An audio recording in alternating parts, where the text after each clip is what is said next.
fluxos de automação, prontinho. Arrasta isso pra cá e troca o lead de lugar. Já programou a comunicação? Sim, tudo certo. Ok. Organizar e enviar leads para vendas. Um segundo.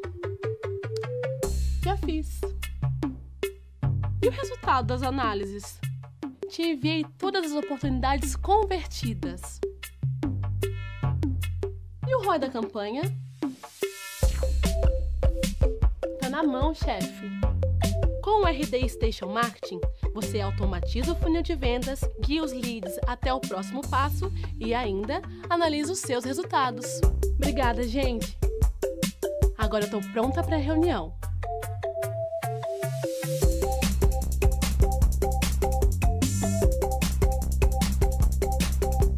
Querem? O dia só começou.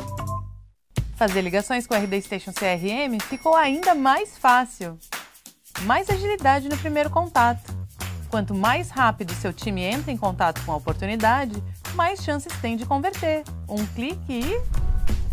ligações gravadas, que permitem que o time melhore seu discurso de vendas e tenha maior controle comercial. Relatórios automatizados, que possibilitam uma avaliação mais precisa da performance do vendedor e da tomada de decisões. Conheça o novo telefone virtual do RD Station CRM. Quer testar essa novidade e fechar vendas em menos tempo? A gente deixou créditos de presente para você dentro do seu CRM. Acesse a ferramenta e comece a ligar.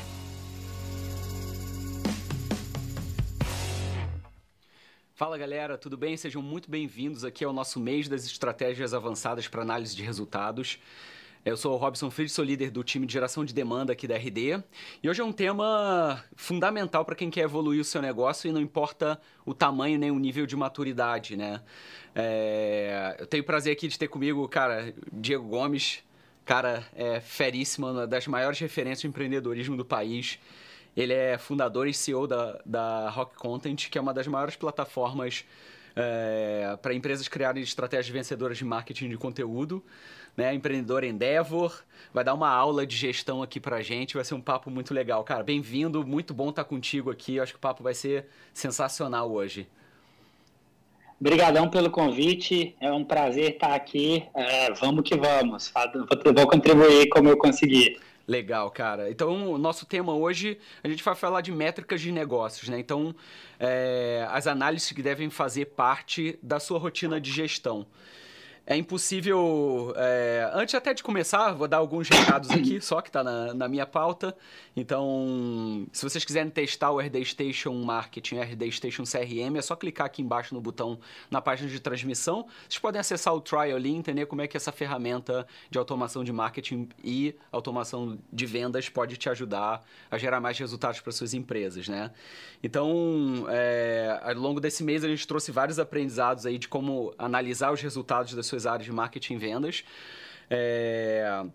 E agora eu ser um pouco mais abrangente e falar dessas métricas que regem outras métricas de negócio e regem o negócio como um todo, né? Então, vamos começar direto aqui, tem muita coisa para a gente cobrir. Então, eu queria, nesse começo aqui, começar abordando qual é essa importância de ter métricas bem definidas que vão nortear toda a estratégia de negócios, né? O que é o benefício de ter essas métricas muito bem definidas, muito claro para o negócio e analisar o comportamento delas ao longo do desenvolvimento do próprio negócio? Bom, qualquer negócio a gente tem que ter um padrão de performance e instrumentos para saber se a gente está evoluindo, amadurecendo e indo cada vez melhor. Eu acho que as métricas, elas são como uma bússola para você gerenciar o seu business. É igual você pesa todo dia, se você se preocupa com estar em forma, você tem que ter as suas métricas, indicadores essenciais para saber se você está pilotando o seu negócio do jeito certo, né? Acho que é essencial hoje a gente ver cada vez mais sofisticação e empresas com mais métricas e mais controles. É muito importante para qualquer gestor ter um plano de métricas e KPIs muito claro. Uhum. você sente que existe alguma diferença entre níveis de maturidade diferentes da empresa ou estágios de desenvolvimento do negócio e que métricas se usam em cada momento desse? Pergunto isso porque tem várias pessoas assistindo aqui que estão em empresas de diversos tamanhos, diversos segmentos e diversas maturidades também dentro dos seus negócios. Na tua história na Rock, isso foi mudando ao longo do tempo? O que você olha, o que é importante? Com certeza, né? Assim, a gente começa, quando é uma startup na primeira fase ali, os primeiros meses, ou qualquer empresa, você está muito focado em receita e custo. E é isso, né?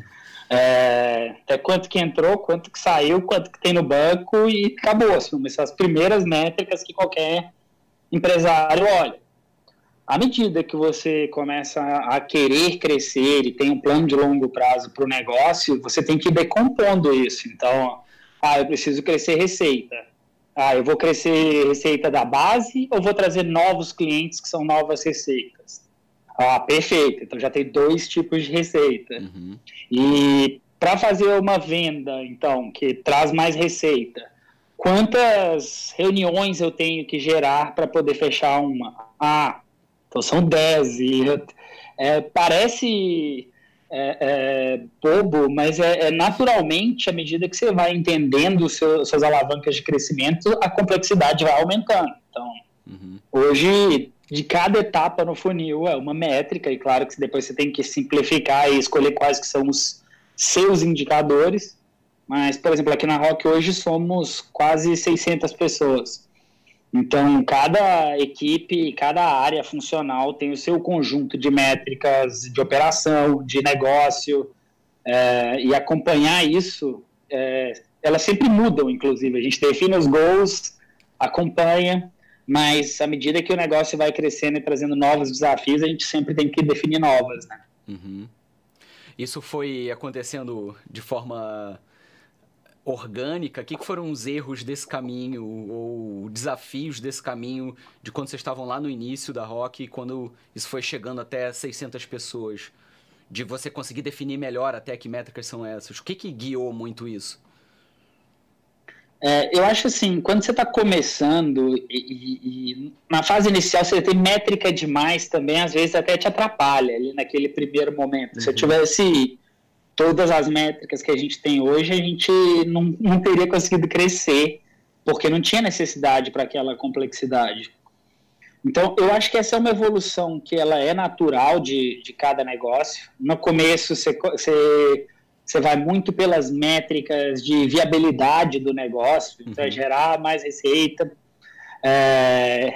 encontrar os fatores de custo, e à medida que você vai crescendo, você começa a poder planejar com mais longo prazo e entender, então ano que vem eu quero crescer meu faturamento em X, então eu tenho que investir Y em vendas para ter capacidade produtiva, Z em marketing, e esse eterno planejamento e reinvenção das métricas, na verdade não é nem reinvenção, assim, a maioria das métricas elas continuam, mas só que elas são quebradas mais e mais. É um desafio constante. Acho que toda empresa, à medida que vai crescendo, vai passando por isso. E cada época você tem fases distintas de como calcular essas métricas, né? Uhum. Você sentia que isso acontecia mais nos planejamentos anuais ali? Quando você chegava no planejamento próximo ano, vocês reviam roadmap de produto, para onde vocês gostariam de crescer? Isso vinha como um assunto quase que natural nas discussões ali, assim, então, beleza, queremos ir para lá, o que vamos olhar com esse caminho aqui que a gente está decidindo?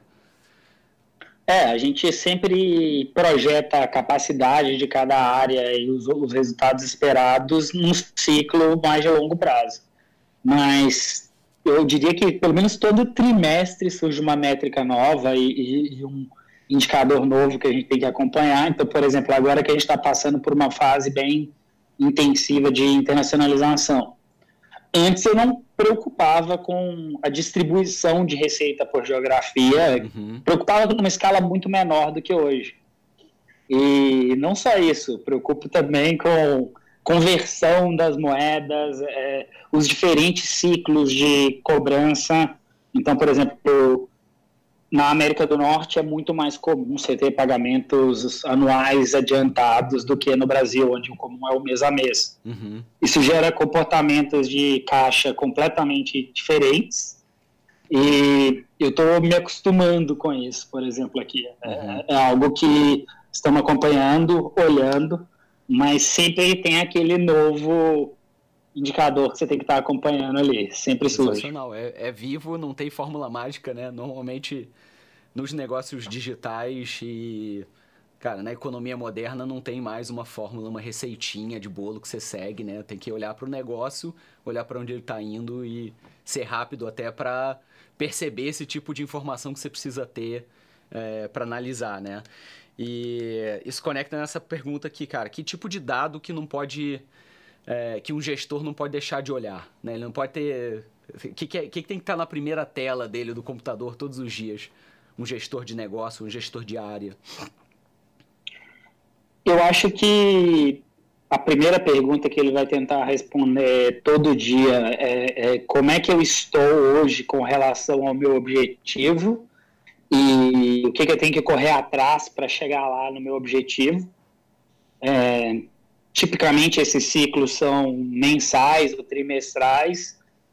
Por exemplo, eu acho que o que é comum em todas as áreas? Qual que é o plano e qual que é o percentual para o plano que eu estou? Então, se o meu plano para o mês é bater 100 unidades de qualquer coisa, 100 clientes ou 100 horas de consultoria, qualquer coisa, putz, se eu estou no dia 15 e eu só fiz 15, eu não estou em dia. Se eu tenho 50, eu estou on track. Então, eu posso olhar para outras áreas. Eu acho que a balança diária ali de qualquer área, qualquer departamento, é o que tem que ser olhado. Acho que, no ponto de vista de um nível do C-level, é claro que é a meta de cada área, mas também aí você tem o receita e caixa, né? Perfeito. E o que você acha na tua experiência que são análises do dia a dia que acabam sendo esquecidas e que são fundamentais para você ter sucesso na estratégia? Coisas que as pessoas não deveriam estar olhando sempre e que acabam passando ali e não dando a devida importância. Eu acho que muita gente deixa passar a questão da economia unitária, né? Os unit economics. Então, posso vender um software, eu posso vender sandálias, tem um custo para vender, um custo para fabricar, uma margem, tem todos esses, decompor esse indicador e ir cada vez mais fundo, para mim que é o segredo do sucesso. Então, muitas vezes eu vejo empresas muito focadas em top line, bater métrica de receita, bater o orçamento de projeção de custos, despesas, etc. Mas o cara não vai além disso, né?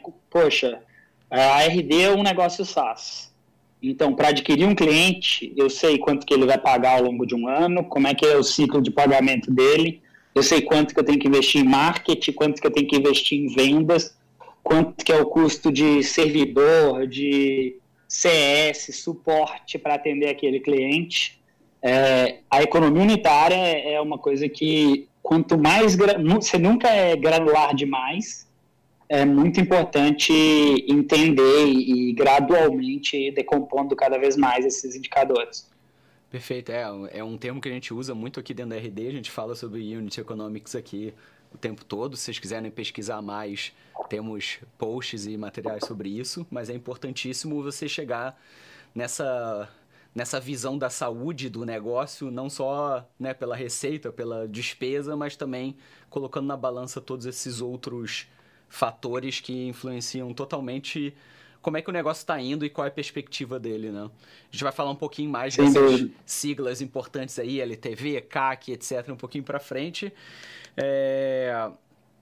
Mas eu tenho antes aqui uma pergunta de como é fazer esse difícil trabalho de olhar para as métricas gerais, para esses units econômicos, e quebrar isso por KPIs, por áreas, né? É um desafio de você até achar que métricas são essas para cada área alinhada a uma visão mais global do negócio. Com certeza, eu acho que é muito importante quando você começa um projeto de métricas, em qualquer negócio, você escrever em pedra qual que é a definição daquela métrica. Essa métrica, ela significa isso, e ela é compartilhada por todas as áreas da companhia.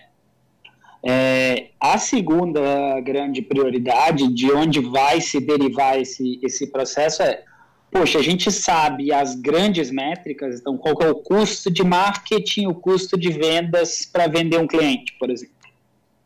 O próximo passo poxa, eu tenho que abaixar esse custo. Se eu tenho, preciso decompor. Quais são os custos de vendas?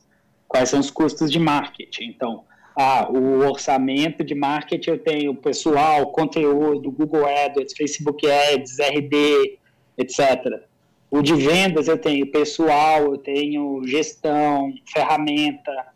Na hora que você começa a quebrar isso, você começa a entender qual que é o impacto de cada um desses custos no seu resultado, por exemplo, e você vai chegar à seguinte conclusão: se eu preciso reduzir o meu custo de vendas, eu vou ter que operar em uma dessas variáveis. Uhum.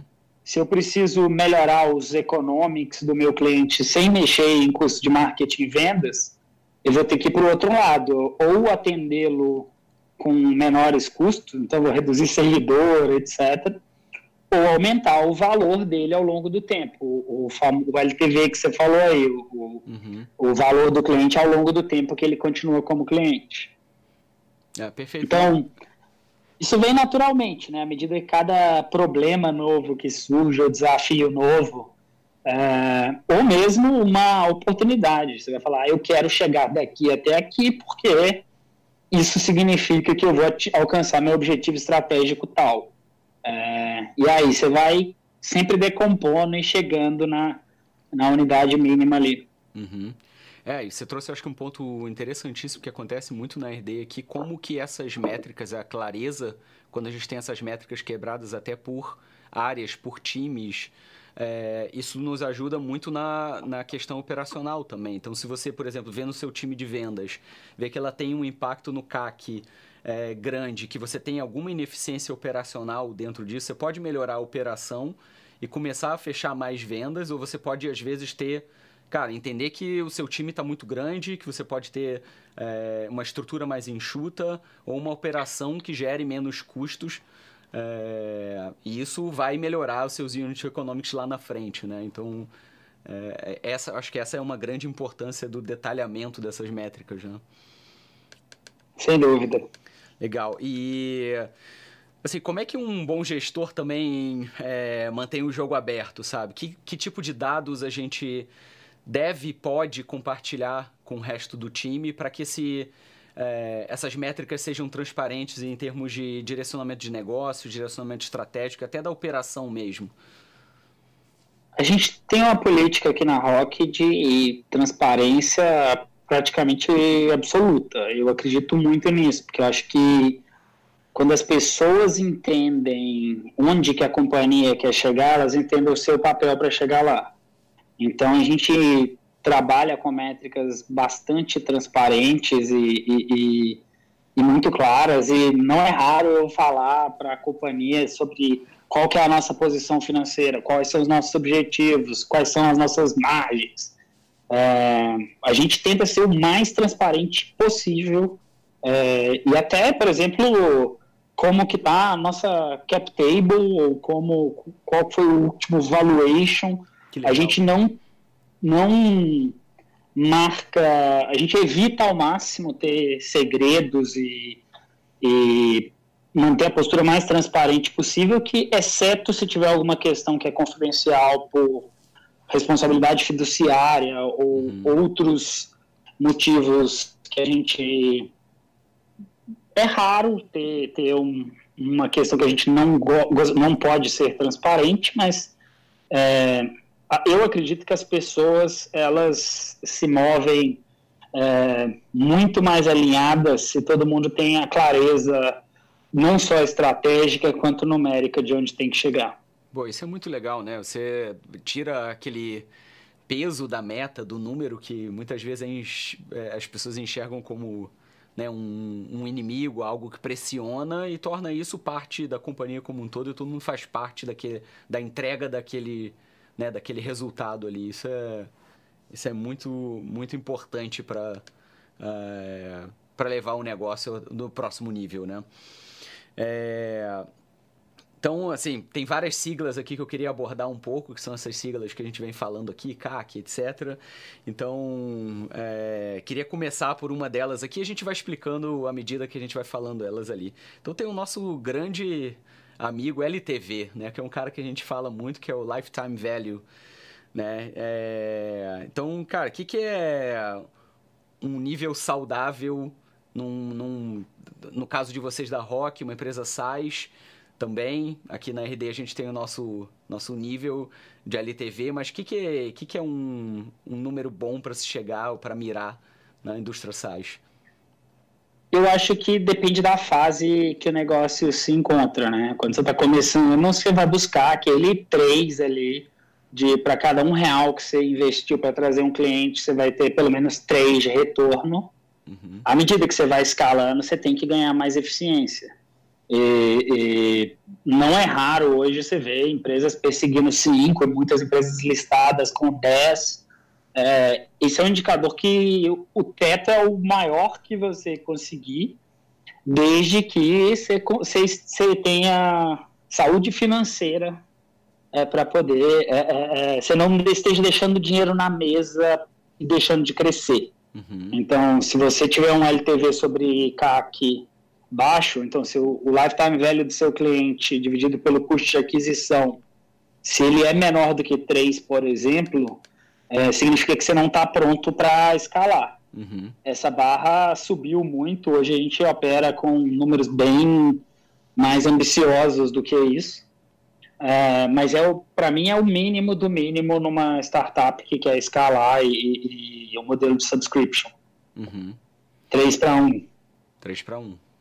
Que já não é fácil, né? Quando você tem ainda um modelo de assinatura onde uma startup está ali early stage ainda, achando o product market fit, né? É complexo, né? Então... Sim, é extremamente desafiador, e ainda mais quando é um produto novo no mercado, que você tem que testar múltiplos modelos de vendas, etc. Falando... No passado, eu já escalei modelos prematuramente, onde esse número não batia, e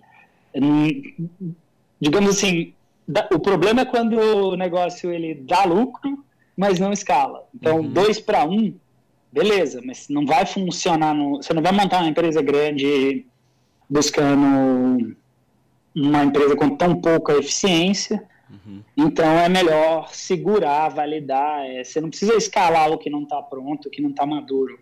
Acho que essa que é a grande sacada aí da relação entre o lifetime value de um cliente e o custo de aquisição. Aí vem de novo, né? Essa métrica impacta muitas vezes o próprio desenvolvimento do produto. Você entende que as pessoas não estão ficando com você ali no período que você gostaria porque tem algumas deficiências, ou você tem um concorrente que está entregando melhor, e isso fomenta também o desenvolvimento do próprio produto para melhorar essa retenção e várias outras ações também, né? Não só o produto. Com certeza. Você tem que entender com muita clareza como é que você se posiciona do ponto de vista de preço, como é que você se posiciona do ponto de vista de custos. Então, vai ter caso que você quer aumentar a retenção e você vai aumentar o nível de serviço. Uhum. Vai ter caso que você vai reduzir custo e manter o nível de serviço. Você tem muitas alavancas, acho que essa que é a beleza de decompor os indicadores que influenciam o seu lifetime value, a lucratividade do seu business. Muito bom. E falando de CAC aqui, né, o custo de aquisição de clientes, como é que a gente encontra um limite saudável assim, e como é que a gente faz se a gente precisa reduzir isso? Naturalmente a gente quer sempre reduzir, né? Quanto... normalmente menor esse custo. Eu não queria fazer um comercial, não, mas eu vou ter que fazer um aqui. Quando a gente fala de aquisição de clientes, acho que o canal que tem a escalabilidade, que o custo reduz ao longo do tempo, o conteúdo é o melhor canal para você buscar. Porque quando a gente pega, especificamente em marketing, o seu custo por novo cliente adquirido em Google AdWords, em Facebook Ads, nos canais pagos, exceto se a gente tiver uma mudança muito macro no ambiente de negócios, tipo seus concorrentes saíram do jogo, ou alguma dinâmica de caixa que eles tiveram que parar de investir, o seu custo só aumenta. No nosso caso, hoje a gente tem uma eficiência muito legal nisso, que a gente é um nosso próprio cliente, então a gente cria muito conteúdo, é um canal que o que você gastou, ele vai gerar resultado para sempre, é igual real estate, né? Eu sei que a RD também é assim, então acho que essa é uma das alavancas bacanas de redução de custo de aquisição. Eu acho que outras alavancas muito legais são o próprio boca a boca, referral, clientes recomendando outros clientes, otimização de conversões é uma coisa que traz ganhos constantes. E do lado de vendas, eu acho que aí a gente tem que pensar em duas maneiras. Assim, ou eu posso ser mais produtivo e vender mais com o mesmo custo. Eu posso aumentar a produtividade do meu time investindo em ferramenta, então, por exemplo, contratando um CRM. Eu posso vender mais trazendo um mix de produtos melhor, com mais margem, ou mesmo vendendo 2 produtos para o mesmo cliente. Então, tem essa balança aí de CAC quebrada em marketing, vendas e por canal, sempre tem maneiras de trazer ganho de escala. É algo que eu tenho minhas preferências de canais, digamos assim.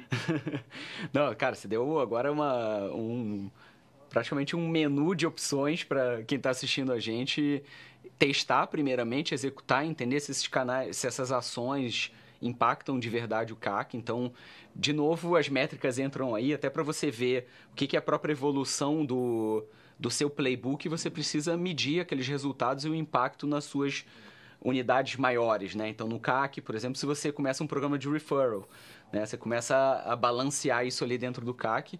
E, cara, concordo contigo totalmente na estratégia nossa preferida aqui também. A gente, né, a RD e a Rock estão muito juntos há muito tempo nessa estratégia de produzir, de ter uma produção de conteúdo consistente, de fazer marketing de conteúdo, e isso gera pra gente também uma máquina always on, tá sempre ligada, trazendo resultado pra gente, e que de fato impacta o CAC profundamente, né? Então você tem ali resultado sendo gerado ao longo desse tempo todo que a gente foi produzindo conteúdo, criando essa máquina de inbound.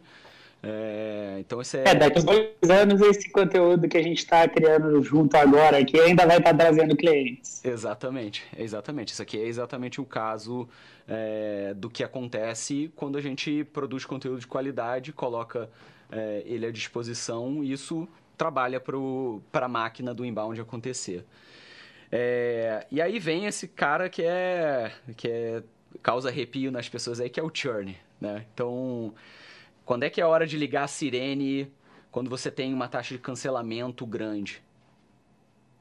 Eu acho que é muito importante entender. A primeira coisa é alinhamento de expectativa, entrada e saída. Então, a primeira alavanca que você vai ter para trabalhar a sua taxa de retenção é coletar informação de por que aquele cliente comprou e por que ele saiu. Seja coletar manualmente, ou seja, usar indicadores de produto, etc., de adoção, para entender isso. Uma vez que você entendeu esses motivos básicos, você vai conseguir evoluir um pouquinho, mas você não vai resolver todos os problemas. Então, é muito relevante adicionar métricas que dão mais sinais sobre a saúde do seu cliente para conseguir aumentar a sua retenção, reduzir o churn. Acho que um bom exemplo de depois dessa fase 1, que é entender quem que entrou, por que entrou, quem saiu, por que saiu, acho que NPS vem como uma estrela guia aí para quem quer aumentar a retenção. Um jeito que é possível é aumentar o conteúdo educacional para a sua base de clientes, aumentar o nível de suporte e atenção e ajuda hands-on mesmo, porque ele comprou o seu produto porque ele tinha um objetivo, ele cancelou porque ou ele alcançou esse objetivo ou ele não conseguiu chegar lá. Exatamente. Então, ajudar o cliente a sair do ponto A para o ponto B e na hora que ele chegar no ponto B, co-criar um ponto C, esse que é, na minha opinião, a maquininha que drive a retenção de clientes. Até pegando esse gancho do conteúdo, sem querer te interromper, mas é algo que se fala pouco, porque a gente fala muito de conteúdo para aquisição, né, para o orgânico, quanto que isso gera atração, mas ele tem um papel fundamental também nessa jornada do cliente. Então, ele continua educando esse cara que virou cliente, que está usando o teu produto e que ainda precisa evoluir com ele. Muitas vezes ele ainda não consegue extrair do produto tudo que ele pode entregar para ele. E esse papel de educar também, de usar o marketing de conteúdo para continuar nutrindo ele com informação para que ele seja mais bem sucedido com a ferramenta, ajuda muito na retenção, né? E aí isso acaba diminuindo o churn junto com todas as ações que você falou. Sem dúvida, eu acho que churn, assim como o exemplo do CAC, você tem que diagnosticar e entender e bem a fundo e para cada problema existe uma diferente solução. Priorizar, testar. Tem problemas que a solução ela não vai ser tão clara, então você vai ter que fazer experimentos, mas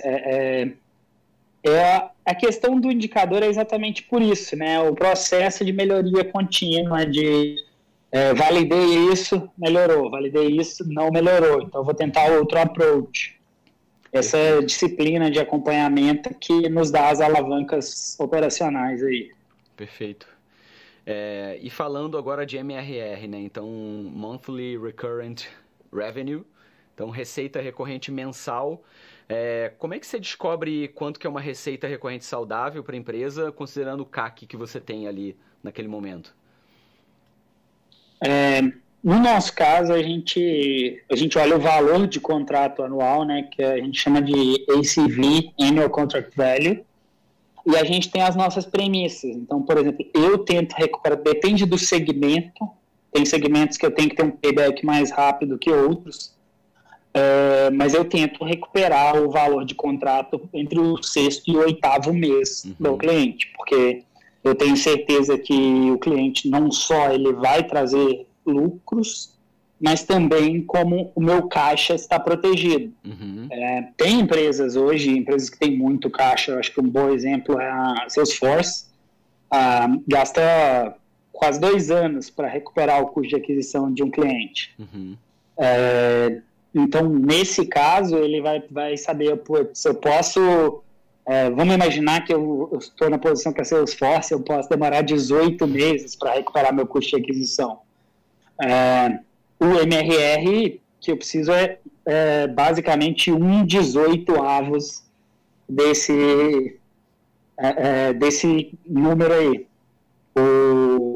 Tipicamente, especificamente no Brasil, que é um mercado que eu vejo que tem menos alavancagem na maioria das companhias, eu falo, olha, pise no acelerador com disciplina, eu recomendo você tentar manter o seu CAC abaixo do seu valor de contrato anual. O que não significa que isso é certo para todo mundo. Claro. Né? Significa, é uma opinião pessoal minha, baseada no que eu sei do nosso mercado. Sim, e cada cenário também ele é complexo para cada situação, né? Então o Salesforce tem ali provavelmente os desafios deles e que permitem que eles façam desse jeito e isso é bom para o negócio deles, né? Então fazer essa avaliação também Sim. é uma... Não, eu queria ser arte, ele. Né? Tô brincando. Né? Acho que muitas companhias, né? Muito bom. E assim, de ferramentas, cara, existem alguma ferramenta que ajude a fazer esse acompanhamento, uns dashboards, coisas que te ajudem a fazer ali um painel de controle da operação como um todo? Qual é a vantagem de ter isso? Olha, várias. Eu acho que a que a gente mais acaba usando é o Excel, assim, todos. Porque toda vez que você precisa fazer uma análise mais sofisticada, você vai para ele, geralmente. Mas a gente, no nosso caso, na Rock, a gente usa muito o Metabase como plataforma de BI. Usamos muitas coisas no próprio Google Sheets e coisas que a gente compartilha, não é exatamente... É uma solução muito boa para coisas que ainda não se automatizou a coleta de informações. Eu gosto muito de conectar dados de muitos lugares num único dashboard ou numa única planilha que vai atualizando de forma automática. Acho que vale muito a pena ter dashboard, seja no Power BI, no Metabase, nas ferramentas próprias para isso, mas no fim do dia você vai acabar, na hora de fazer uma análise mais profunda, entrando em modelos mais complexos, e você vai ter que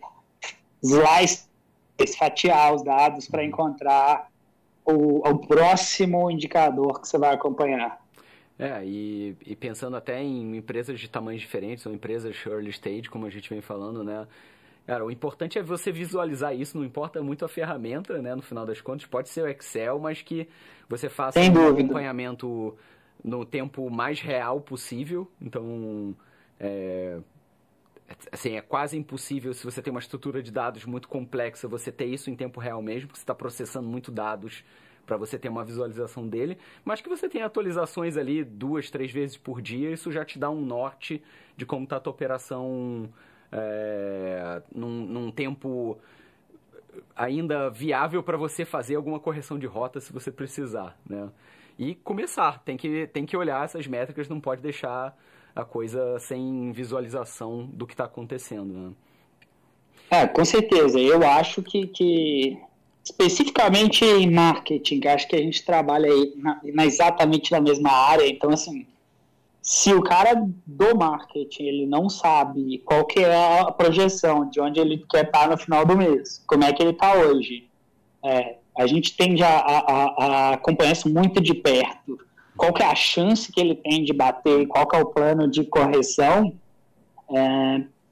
eu acho que a gestão não está sendo madura, né? Então, eu tenho certeza, por exemplo, que no time de vocês aí, assim como no nosso, você olha assim, dia 10, putz, está um pouco atrasado, está um pouco na frente, vou puxar aquele webinário, vou puxar aquele material, vou fazer alguma coisa em outros canais diversos.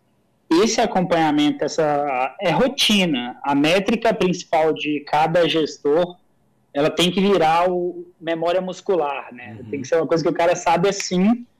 Ele checa first thing in the morning. Ele chegou no trabalho, é a primeira coisa que ele olha.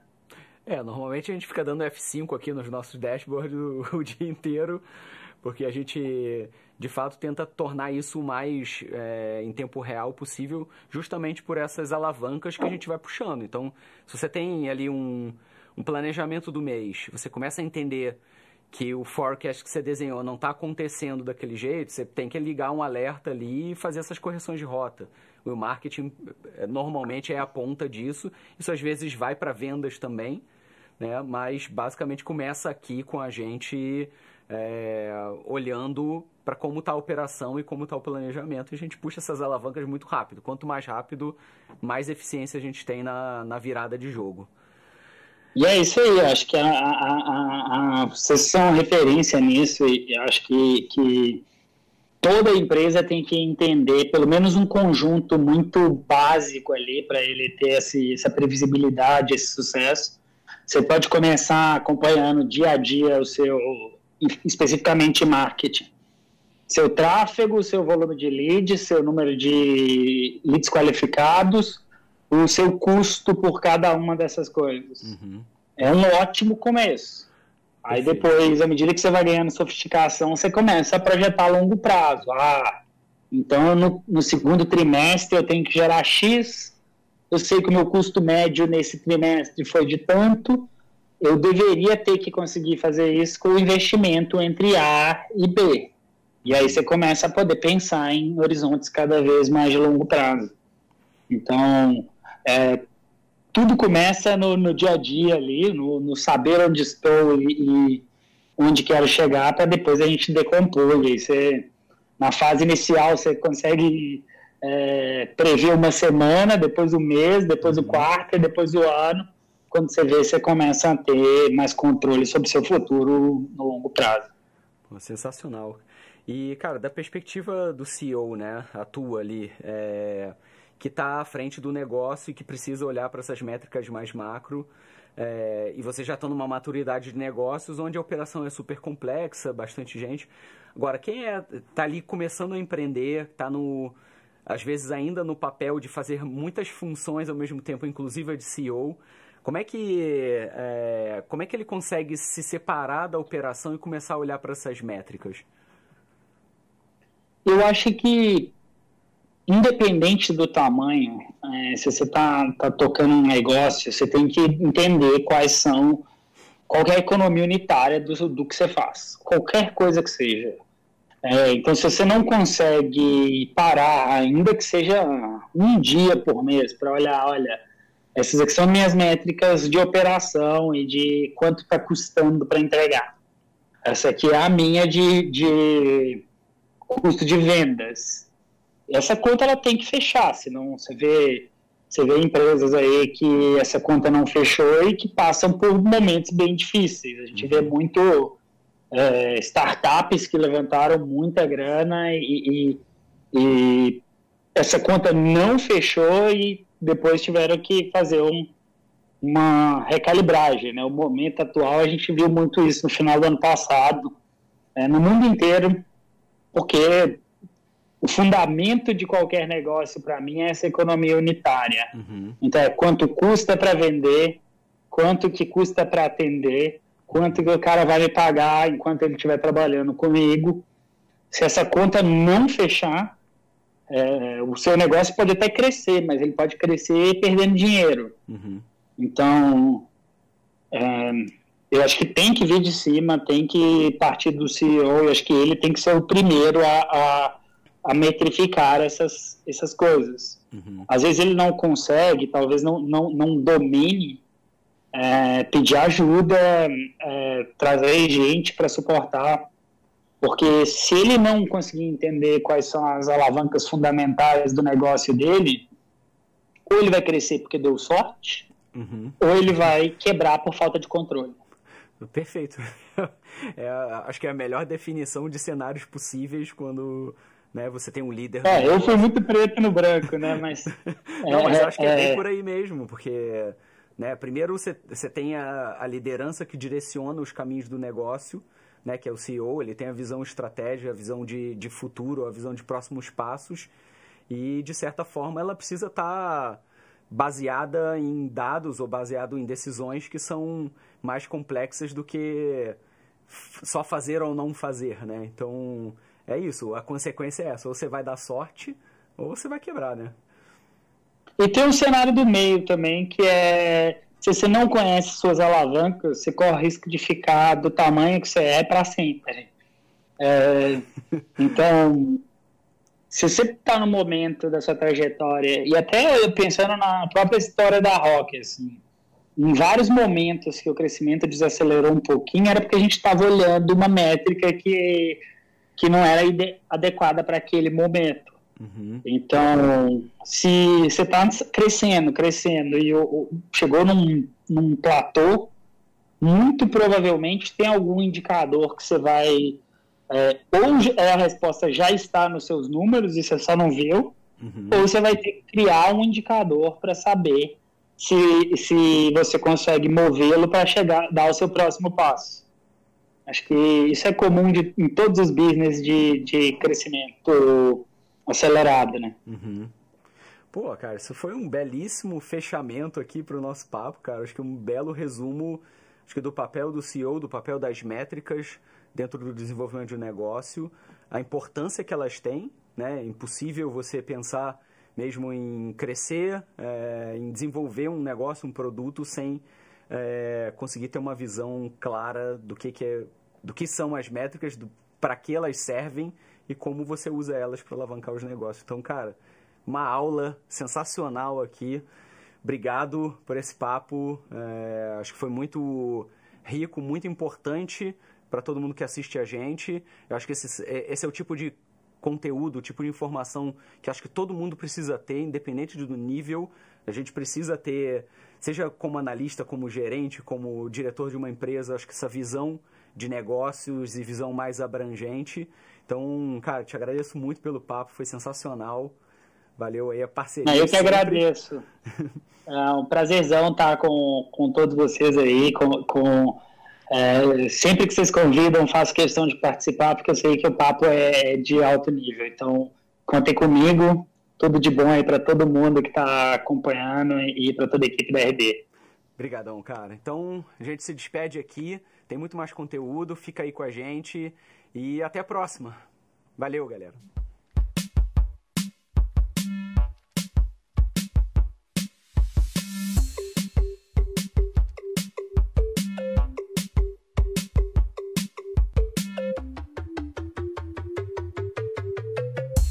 Criar fluxos de automação?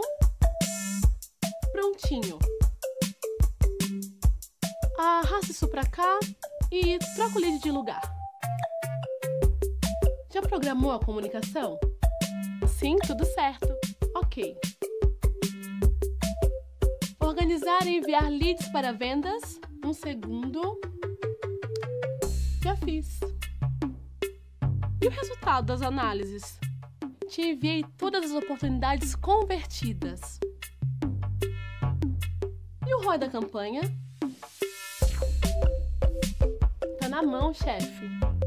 Com o RD Station Marketing, você automatiza o funil de vendas, guia os leads até o próximo passo e ainda analisa os seus resultados. Obrigada, gente! Agora eu tô pronta para a reunião.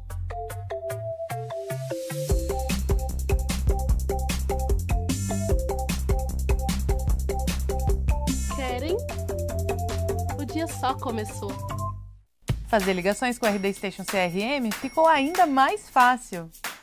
Mais agilidade no primeiro contato. Quanto mais rápido seu time entra em contato com a oportunidade, mais chances tem de converter. Um clique e ligações gravadas, que permitem que o time melhore seu discurso de vendas e tenha maior controle comercial.